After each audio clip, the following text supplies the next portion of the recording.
Broadcasting from the business capital of the world, this is the Podcast Business News Network. So excited to have our professional of the year, and Lynette Walsh is back here to talk more about her work as a retired occupational therapist and all that she has done throughout her journey and her career. First and foremost, Lynette, welcome to the show. How are you?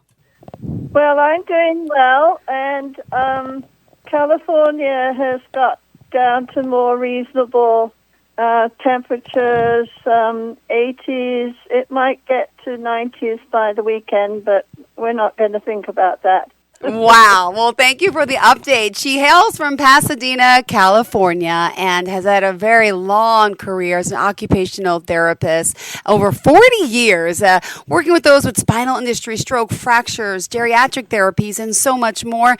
And she joins us here today, and I know to start, she would like to read a poem. So what did you have in mind for us, Lynette? Well, some bright spark asked me to talk about travel, and that's something that's near and dear to my heart.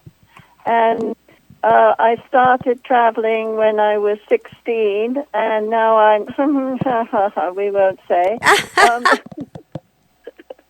But anyway, before I read the poem, I'll give you a few little things that I learned along the way, and I think my experiences as a therapist really helped me to learn how to travel safely.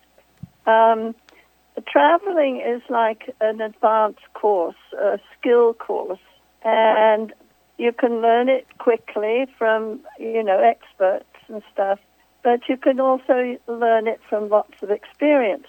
And I have been to all 7 continents and the Arctic, all 50 U.S. states, and 122 different countries.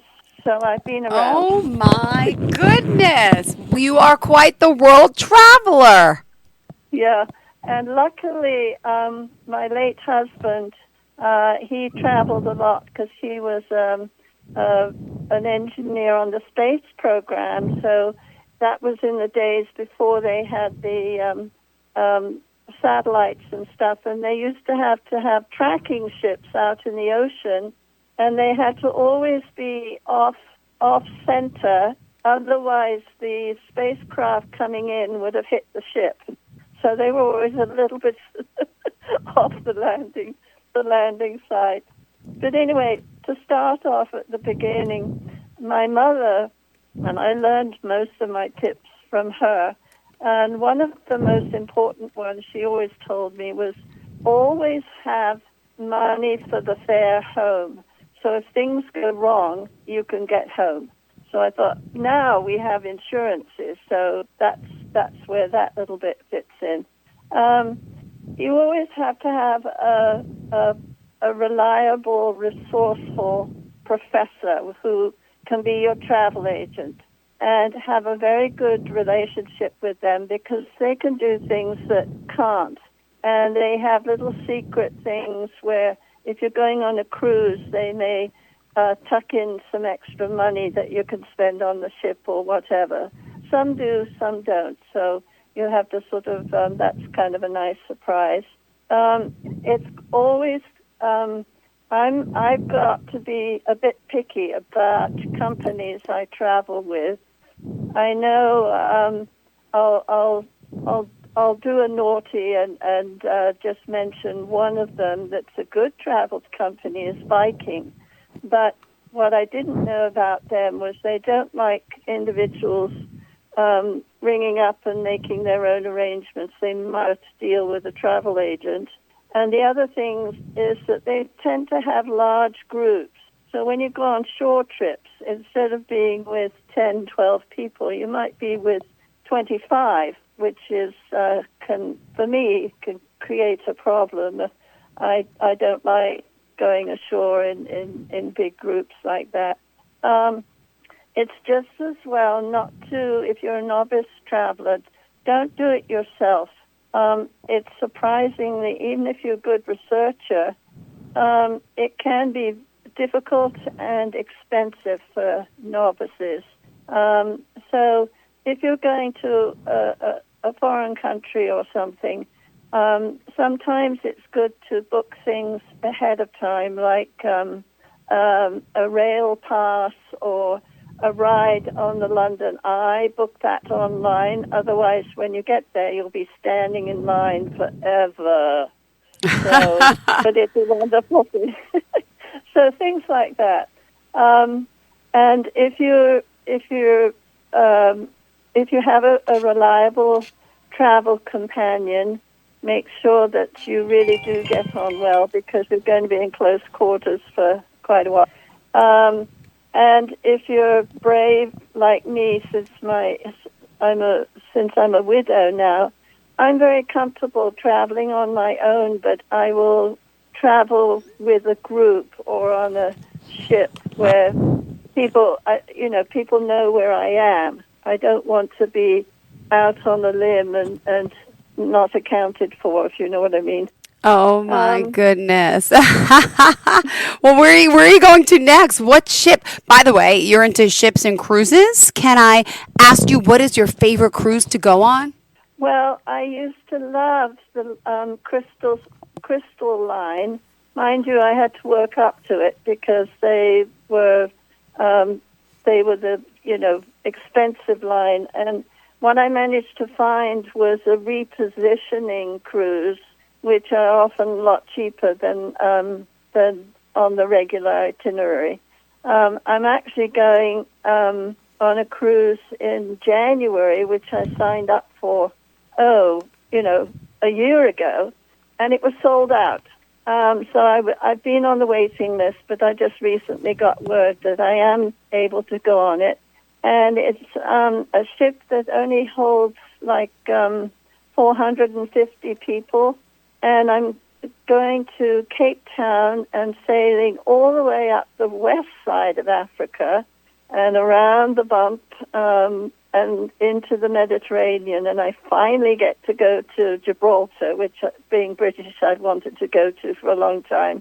And then we end up in Barcelona. So I've seen a lot of East Africa, but I haven't been to any of the countries in West Africa. So that's going to be a really fun thing to do. When you're planning a trip, read the small print, especially the ones concerning finances.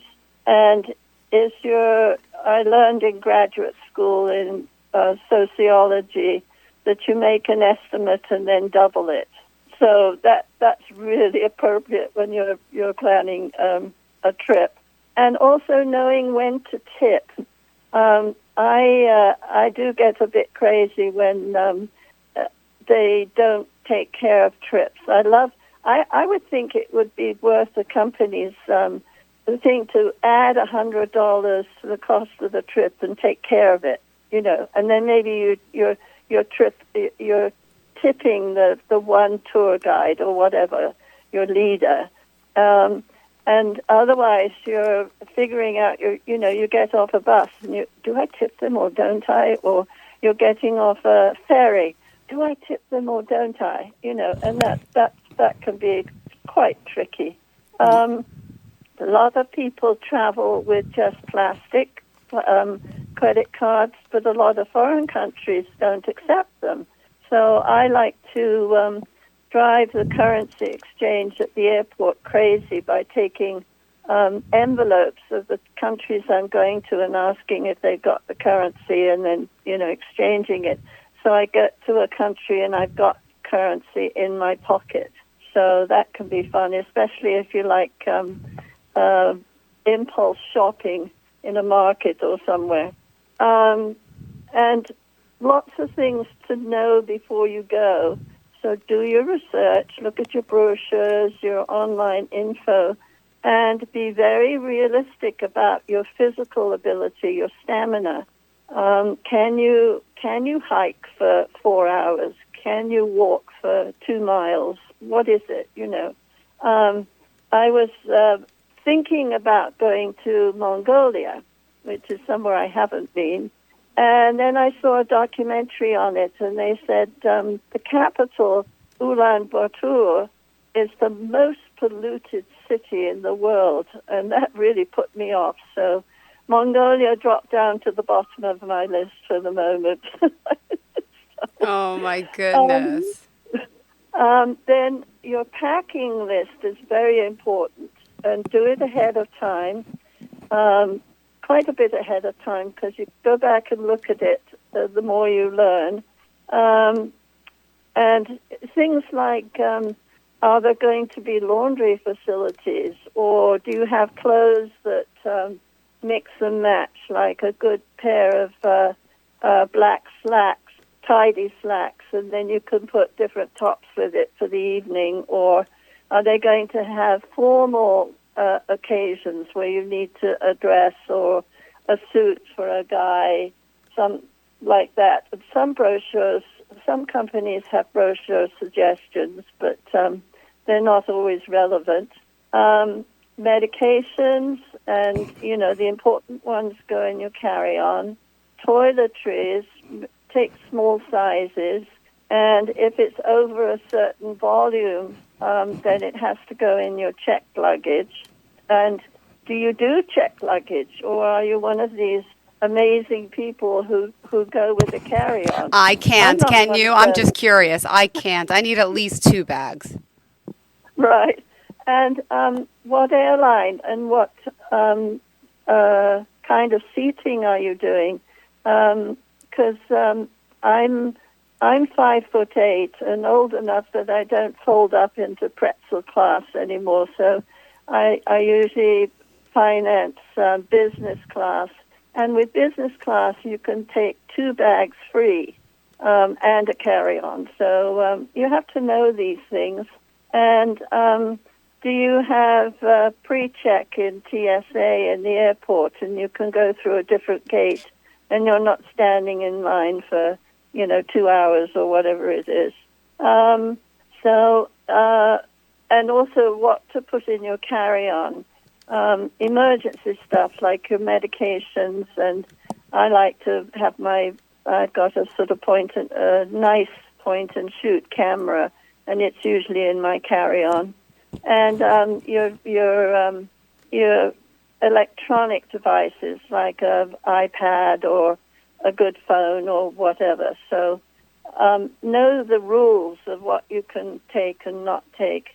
And if you've got a bottle of water, I usually take an inexpensive bottle, so like a 20 ounce for me.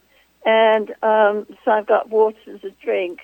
And then when I get to the check, the security check, I find a bin that I can tip. What I haven't drunk, I tip into the bin, but keep the bottle, because nowadays in the airports there are places where you can refill it with drinking water. And it's always important to have water with you when you travel. Let me see. Oh, don't take any valuables. Unfortunately, I had a little pouch with stuff in, and I left it in a drawer in Africa. That disappeared. So if you've got some, inexpensive costume jewelry, take things that you won't cry about if you lose them. And when you're going out and about, for a woman, over the shoulder backpacks are okay, but they can make sure that it's really zipped up or it's got a padlock on it, because people can sneak up and put a hand in there and take stuff, and you wouldn't even know it was gone.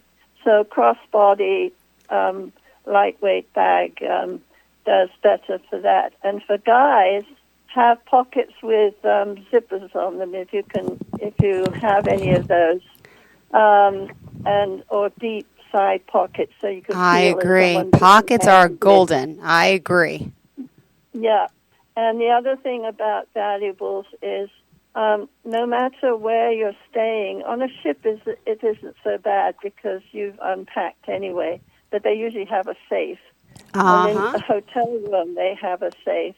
And when I leave a hotel room, if I'm going out for the day, I do lock my suitcase and my carry-on.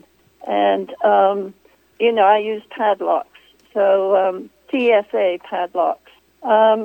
And the other thing you could use nowadays are air tags.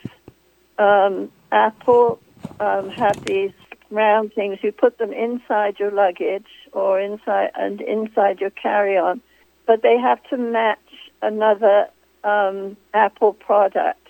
But if your luggage goes missing, you can track where your bag is.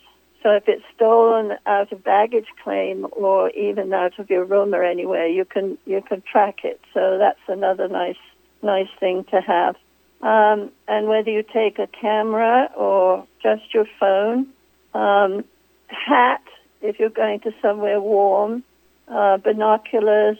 Now, sunscreen and insect repellent, online you can get a product called Bullfrog Mosquito Coast, and it's a combination sunscreen and insect repellent.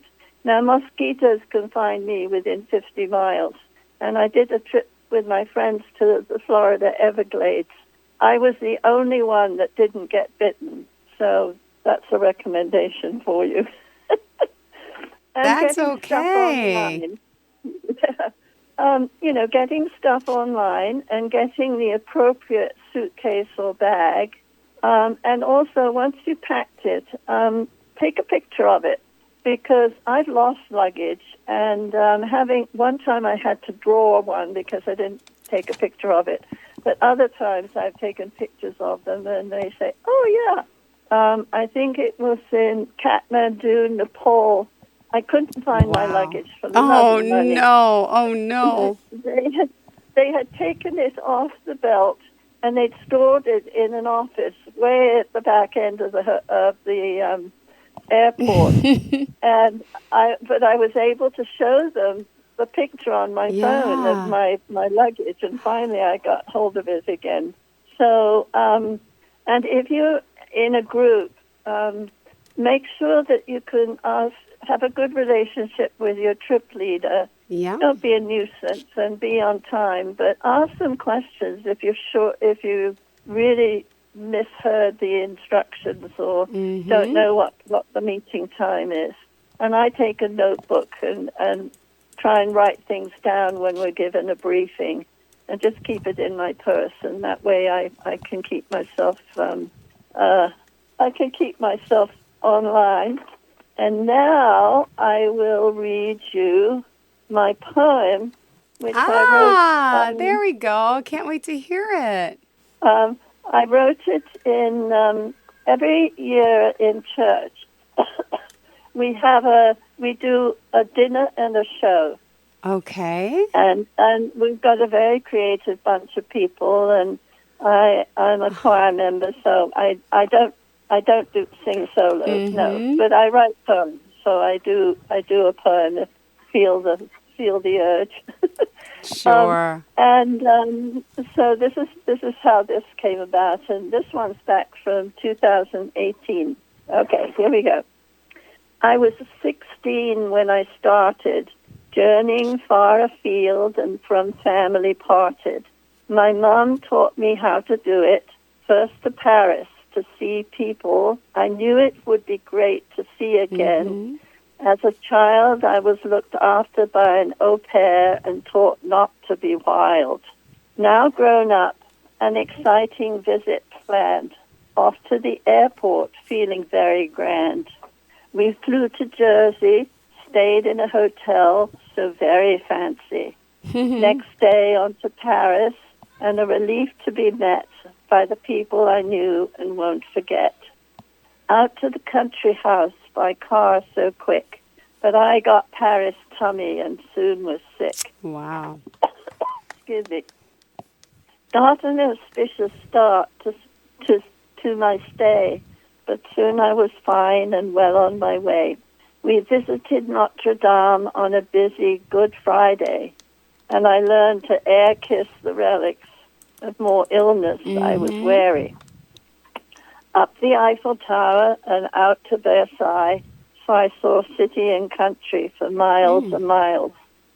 The fun of traveling is anticipating, planning, Hold on a sec. I need a drink of water. It's right here. I'm sorry. Take your time. Great poem so far. If you are interested and wondering, we are speaking with Lynette Walsh, our Professional of the Year, retired occupational therapist who is world traveled. Go ahead. Yeah. Okay. Got that. The fun of traveling is anticipating and planning, which has developed into an activity of cunning. Which clothes do I need, and how many pairs of shoes? With big feet like mine, it's hard to choose. Which papers do I need? Passport and visa. And where to get them? Which is easier? Do I need a travel agent, or do I call direct? Some companies are good and do what I expect. Others seem keen on how to make money, and their customer service is far from funny. Which airline can I use, and how much will it cost? Some are great, and others my luggage have lost. Arriving in Bermuda at a beachfront hotel, no luggage to be seen as far as we can tell. They don't know what they're looking for, so anxious phone calls sorted out and more. So we can enjoy ourselves whizzing around on a Vespa. I have to drive on the left, while Jack hangs on saying prayers in a whisper. Money is always an education. Do we have enough, and work out the currency translation? Can I bargain and wheel and deal? And is that souvenir really a steal? Also, do I have room in my luggage? Or when I go home, will I pay extra baggage? Repacking my bag in the middle of the airport is an embarrassment to which I don't want to resort. Ooh.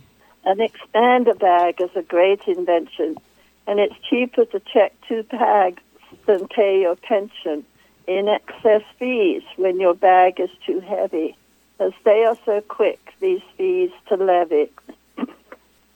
A small digital luggage scale is worth the small price of the sale. Anticipating the weather is always a game. Do I take an umbrella, a poncho, or waterproof shoes are not the same? Will it be hot or cold, and will I need bug spray or sunscreen galore while I'm away? I love to snorkel and swim, so I take smart mask, snorkel, and suits on the whim. Then I can rent flippers, but I have my own gear, which fits me well and decreases my fear of not being able to breathe and enjoy what I see, as the ocean is so vast and one respects the sea. Wow. Hang on. Beautiful. Before one travels, it's good to know where the shots and meds are required, and to the clinic I go. Talk to your doctor about all your pills and take supplies so you stay well with no ills. Back in the day, we didn't have bottled water, so what to drink was a challenge. We ought to not take chances as much as we could. But now bottled water is a blessing for good. Security and safety are so important these days, so have lots of patience and learn TSA's ways. A gentle smile, a gentle sense of humor, and a smile will get you through the inspection aisle. Remember the rules for packing your case, so if it's inspected, everything stays in its place. If going overseas, look after your stuff. Don't take things you treasure. Simple's enough. Know the dress code you're expected to wear, so you won't feel embarrassed while you are there. Use the safe if there's one in your room, or things disappear with a stealthy zoom. Use TSA locks on all your bags and make sure you have all the right tags. Electronics are now all the rage. Looking after them turns another page, as you have to remember cords and plugs and make sure they aren't kicked under the rugs. Does your phone deal with international calls? Check with your server as the bill appalls you when you get home and see the cost of roaming, text, data, and money loss? Does the bank know you'll use a card in places exotic? Call and tell them, or your card will stay in your pocket. Remember your airline card to clock up your miles. Oh, yeah. So you can use it with lots of smiles. Making a packing list and keeping yourself organized. This reduces stress, and you can enjoy what's outside. Keep a journal and take photos galore, which makes a scrapbook and memories to store. The great people you meet and fabulous scenery enjoy. New foods and customs to try and employ. Thanking God for all the majesty and for teaching us to treasure all that we see. And there's a lovely quote from Susan Sontag. I haven't been everywhere, but it's on my list. So there you are.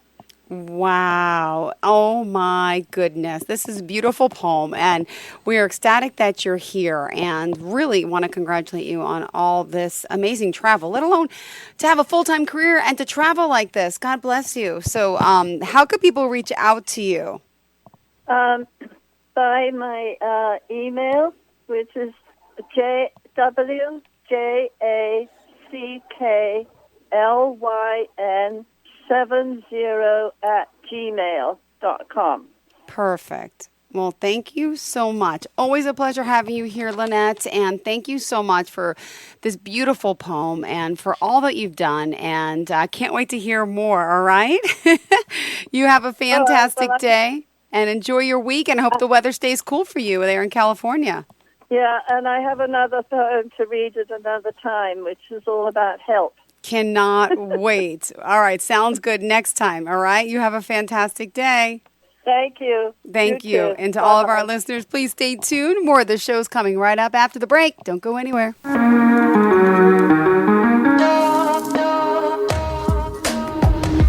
Broadcasting from the business capital of the world, this is the Podcast Business News Network.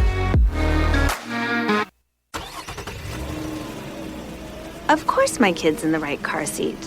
Well, I think he is. Yeah, my kid's in a booster seat. He was ready to move up. He is ready, right? Her car seat looks like the right size.